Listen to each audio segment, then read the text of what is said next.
আমার লাইফের বড় একটা প্রজেক্ট ছিল, একটা সাস, যেটার মধ্যে প্রায় আমি 20 লাখ টাকার মতো একটা ইনভেস্টমেন্ট আমার গেছে। গত জুলাই মাসে আমরা একটা এলটিডি ক্যাম্পেইন লঞ্চ করি ওই সাসটার। তো ওইটা থেকে আমাদের ওটা ফেল্ড হয় নভেম্বরের শেষে। ডিসেম্বরে আমাদের ফ্যামিলি আলাদা হয়েছে আর কি। এরপরে থেকেই লাইফ কেমন জানি হওয়া শুরু করছে আর কি। বাট সামহাউ লাইফের এমন একটা পর্যায়ে চলে আসছে যে আমার প্রোডাক্টিভিটি নাই, আমার কোনো কাজে মন বসে না। আমার মনে হচ্ছে যে অ্যাট দিস টাইম আমার সব কিছু থেকে দূরে চলে যাওয়া উচিত। আসসালামু আলাইকুম, আশা করি ভালো আছেন। আমি জাকির। সো আমি আমার একটা লাইফ আপডেট শেয়ার করবো আজকে হচ্ছে সেপ্টেম্বরের 13 তারিখ, শুক্রবার। এখন বাজে 11:15। তো অ্যাট দিস মোমেন্ট আমার লাইফে সব কিছুই আছে। আমার বাবা মা এখনও জীবিত আছে, বাবা মার সাথে প্রায় দেখা হয়, কথা হয়, বাবা মার বাসায় যাই।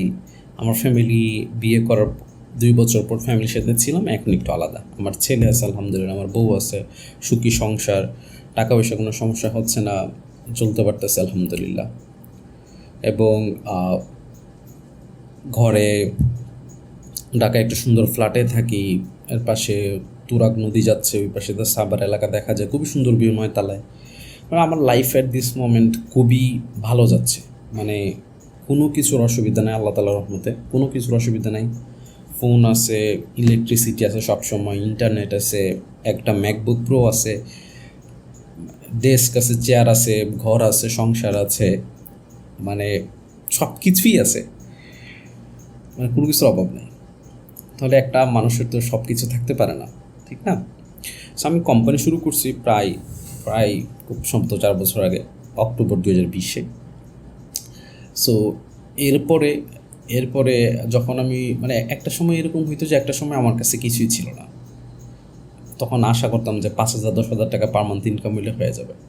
তারপরে জব, ফ্রিল্যান্সিং, কোনো না কোনোভাবে বেকারত্ব থেকে একটা স্টার্ট আপ কোম্পানির ফাউন্ডার পর্যন্ত চলে আসছে আর কি। মানে এই 4 বছর সময় আমি অনেক কিছু করার চেষ্টা করছি, অনেক প্রজেক্টই করার চেষ্টা করছি। এবং আমি যখন শুরু করি তখন আমি অনেক শার্প ছিলাম, অনেক তেজি ছিলাম, অনেক কাজ করতাম, অনেক কিছু নতুন করতাম, কন্টিনিউয়াস একটা চেষ্টা চালিয়ে গেছি। আমার লাইফের বড় একটা প্রজেক্ট ছিল, একটা সাস, সফটওয়্যার এজ এ সার্ভিস, একটা প্রোডাক্ট তৈরি করা, যেটার মধ্যে প্রায় আনুমানিক 20 লাখ টাকার মতো একটা ইনভেস্টমেন্ট আমার গেছে। এবং আমি 1 বছর বেশি সময় ওই প্রজেক্টটাতে আমি সময় দিছি, কাজ করছি। ওই প্রজেক্টটার জন্য আমি আমার অন্যান্য যে পটেনশিয়াল প্রজেক্ট ছিল ওইগুলোতে আমি নজর দিতে পারিনি। পটেনশিয়ালি মানে ক্ষতি হয়েছে আমার এই প্রজেক্টটাকে সফল করার জন্য। আমার পুরো ভরসা ছিল যে আমি এই সাসটা বানায় এটাকে ওয়ার্কআউট করে ফেলবো, এটা একটা রিকারিং রেভিনিউ আসবে, কোম্পানি একটা স্টেবল পর্যায়ে চলে যাবে। 2021 সালে যখন আমি সফটওয়্যার নামে একটা ওয়ার্ডপ্রেস কোম্পানিকে ভিজিট করি, তখন সফটওয়্যার কোম্পানির যে ভাই মাসুদ রানা ভাই, উনি আমাকে টার্গেট দিয়েছিল যে $10,000 পার মান্থ একটা রিকারিং রেভিনিউতে আসেন, তখন দেখবেন যে টাকা পয়সার প্রবলেম থাকবে না, কোনো সমস্যা হবে না। ওই টার্গেটটাকে সামহাও আমি মনের ভিতর রেখে দিয়েছিলাম এবং ফিল করার আমি গত 3-4 বছর চেষ্টা করছি, বাট এটা কখনও পসিবল হয় নাই। ইভেন এটা 1 মাসের জন্য আমার $10,000 যায় পৌঁছায় নাই। এর মধ্যে আমি টিম কমছে বাড়ছে। আমাদের 2023 সালের শেষে আমাদের হায়েস্ট ছিল, টিম মেম্বার ছিল পার্ট টাইম ফুল টাইম মিলে 24 জন মতো। ফুল টাইমে ছিল 18 জনের মতো। ওই তখন তো আবার 5.5 লাখ টাকার মতো আমাদের স্যালারি যেত, আরও অপারেশন 5 লাখ 5.5 লাখ টাকা ওইরকম একটা যেত। গত জুলাই মাসে আমরা একটা এলটিডি ক্যাম্পেইন লঞ্চ করি ওই সাসটার। তো ওইটা থেকে আমাদের ওটা ফেল্ড হয়। সো মোটামুটি গত 1 বছরে আমাদের ওই সাসটা থেকে 1 টাকাও আমরা ইনকাম করতে পারিনি। আমরা প্রোডাক্ট বানাইছি, এক্সপিরিয়েন্স করছি, ফেল করছি, মানে একটা আমাদের এক্সপিরিয়েন্স হয়েছে, আমরা একটা জার্নি কমপ্লিট করছি। বাট এটা তারা অনেক কাজ বাকি। সামহাউ যখন আমার ফ্যামিলিটা আলাদা হয় তখন থেকেই আমার প্রোডাক্টিভিটি আস্তে আস্তে কমতে থাকে। এবং এই প্রোডাক্টিভিটি বাড়ানোর জন্য সচরাচর আমি সবসময় কোম্পানি শুরুর আগে থেকে আমি খুব চেষ্টায় ছিলাম। আমি নিয়মিত ব্যায়াম করতাম, মেডিটেশন, অনেক কিছু জীবনে ট্রাই করছি, অনেক কিছু। ইভেন কিছুদিন আগেও আমি 30 মিনিট করে কাজ করবো। আমার কম্পিউটার ট্র্যাকার আছে, প্রতি 30 মিনিট 40 মিনিট যতটুকু আমি মনোযোগ দিতে চাই ততটুকু সেশন নিব। ওই সেশনের পরে আমি একটা ব্রেক নিব, চা খাবো। এটার জন্য আমি একটা হটপট কিনে আনছি, যেটার মধ্যে চা বানায় রেখে দিলে একটু পরপর নিয়ে খাওয়া যাবে। যে ডেস্কে বসবো সেই ডেস্কের পায়ের নিচে একটা একটা তুলার এরকম একটা নিয়ে আসছে, যাতে পা রাখা যায়। মানে একদম ছোট ছোট জিনিস থেকে শুরু করে বড় বড় জিনিস পর্যন্ত আমি ফোকাস দিছি, দিয়ে প্রোডাক্টিভিটি বানানোর চেষ্টা করছি। হোয়াইট বোর্ড আছে, এখানে লেখালেখি করি। এখানে জিম করার জন্য ইকুইপমেন্ট আছে আমার ঘরেই, আমি পুল আপ দিতে পারি। সো নানানভাবে চেষ্টা করা হয়েছে, শুধু একটা জিনিস না, বই পড়া, নিজের জ্ঞানকে বৃদ্ধি করা। বাট সামহাও গত নভেম্বরের 29 তারিখ, নভেম্বরের শেষে ডিসেম্বরে আমাদের ফ্যামিলি আলাদা হয়েছে আর কি। সো ওই সময়টার পর থেকেই একটা আলাদা একটা প্রেশার কাজ করছে আমার উপর, এবং মোটামুটি ফ্যামিলি আলাদা হওয়ার পর আলাদা হয়েছে একটা মানে একটু বাবা মার সাথে রাগারাগি করার পরেই আর কি, রাগারাগি ফ্যামিলি কিছু ব্যাপার স্যাপার নিয়ে আর কি। তো বাবা মা আলাদা করে দিছে, এরপরে থেকেই লাইফ কেমন জানি হওয়া শুরু করছে আর কি। মানে প্রোডাক্টিভিটির জন্য কী না করছি, প্রোডাক্টিভিটির জন্য আমার কাছে মনে হয় আমি আমার সর্বোচ্চটা দিয়েছি প্রোডাক্টিভিটির জন্য। আমি মাঝে মাঝে ট্যুরে যেতাম। গত জুলাই মাসে আমি ওই সিলেটের টাঙ্গর হাওর থেকে ঘুরে আসি 2 দিনের ট্রিপে, 2 দিন 3 রাত। সো মোটামুটি আমি অনেক চেষ্টা করছি আমার ভাষায় আর কি, আমি আমার সর্বোচ্চটা দিচ্ছি প্রোডাক্টিভিটি ধরে রাখার জন্য। বাট সামহাউ লাইফের এমন একটা পর্যায়ে চলে আসছে যে আমার প্রোডাক্টিভিটি নাই বলতে 0%। আমার কোনো কাজে মন বসে না। আজকে সোমবার থেকে আজকে শুক্রবার, গত 5 দিন আমাদের অফিস চলতেছে। মনে হয় না আমি ওইখানে তেমন কোনো কাজ করছি। লাইক আমার প্রোডাক্টিভিটি 0, আমি কোনো কাজ করি নাই, এবং কাজ করার কোনো ইচ্ছা নাই, কাজ করার কোনো আগ্রহ নাই।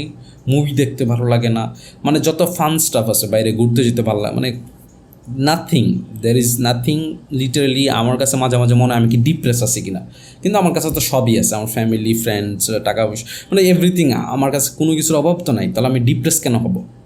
আমার না, আমি ডিপ্রেসও না, আবার অন্যদিকে আমার কাজের প্রতি কোনো মনোযোগ নেই, 1%ও মনোযোগ নেই। কাজ আমি জোর করে করতে পারি না, জোর করে আমার বুঝা থেকে কাজ আসে না।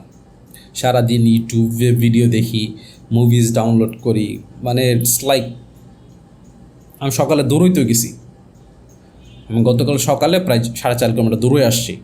তো সামহাও আমি এটার কভার করতে পারতেছি না, এবং আমার লাইফের একটা লোয়েস্ট মোমেন্টে আমি এসে ঠেকে গেছি, যে যা কিছুই চেষ্টা করি কোনো কিছুই হচ্ছে না, এমন একটা ফিলিং আসতেছে। মানে ইটস লাইক নিজের প্রতি নিজের রাগ, ক্ষোভ দিন দিন বেড়ে উঠতেছে যে আমি কী করতেছি। মানে আমার মানে এখন একটা রাস্তা, সব কিছু বন্ধ করে দিয়ে 3 মাস 6 মাসে টানা একটা ব্রেক নেওয়া, তারপরে যদি কোনো কিছু হয়। এখন তারপরে কোনো কিছু হবে কি না মানে আমার অ্যাট দিস মোমেন্ট আমার মনে হচ্ছে আমি সব কিছু ট্রাই করে ফেলছি, বাট কোনো কিছুতেই আমার কাজের প্রতি মনোযোগ আসতেছে না। মানে খুব একটা মানে, এবং এই সাজটা শুরু করার পর থেকে মানে অনেক স্ট্রাগল, অনেক শুরু করছি। আমার ক্লিয়ারলি মনে আছে, আমি যখন আমার সাসি প্রজেক্টটা হাতে নিই, তখন আমার কাছে 1 টাকাও ছিল না সেভিংস। আমি কাজটা শুরু করি, এবং এমন অবস্থায় পুরো আশা পৌঁছে গেছে যে আমার কোম্পানির ইতিহাসে সবচেয়ে কম টিম মেম্বার নিয়ে এখন আমি কাজ করতেছি। 3জন টিম মেম্বার আছে, আর আমি একজন, 4জন নিয়ে আমরা কাজ করতেছি এখন। এরকম একটা লোয়েস্ট মোমেন্টে আমরা সে পড়ে গেছি। এবং আমার লাইফে গত 8-10 বছর আমার মনে হয় না আমি তেমন কারো কাছে কেউ আমার কাছে টাকা পাবে বা ধার ছিল। বাট এখন এই অবস্থায় এসে প্রায় 4 লাখ টাকার মতো আমার ধার দেনা আছে। এই ধারগুলো হচ্ছে যারা আমার এখানে কাজ করছে, তাদের স্যালারি দিতে পারি নাই, আলটিমেটলি তাদের স্যালারি আমার কাছে পাওনা রয়ে গেছে, যেগুলোর জন্য আমি এখন আপনি বলতে পারেন যে তোমার তো ব্রেক ইমিডিয়েটলি নেওয়া উচিত, বা কেউ বলতে পারেন আমার মনে হচ্ছে আমার ব্রেকটা ইমিডিয়েটলি নেওয়া উচিত, বাট আমি নিতে পারতেছি না, বিকজ এই ধার দেনাগুলো পরিশোধ করে তারপরে গেলে হয়তো বা মানসিক শান্তিটা বেশি পাবো। সো এই হচ্ছে একটা অবস্থা। মানে আমি চেষ্টা করি, এটা সামহাও বিফলে হয়ে যাচ্ছে। আমার মনে হচ্ছে যে অ্যাট দিস টাইম আমার সব কিছু থেকে দূরে চলে যাওয়া উচিত, রাদার দেন একটু পিছনে যাও।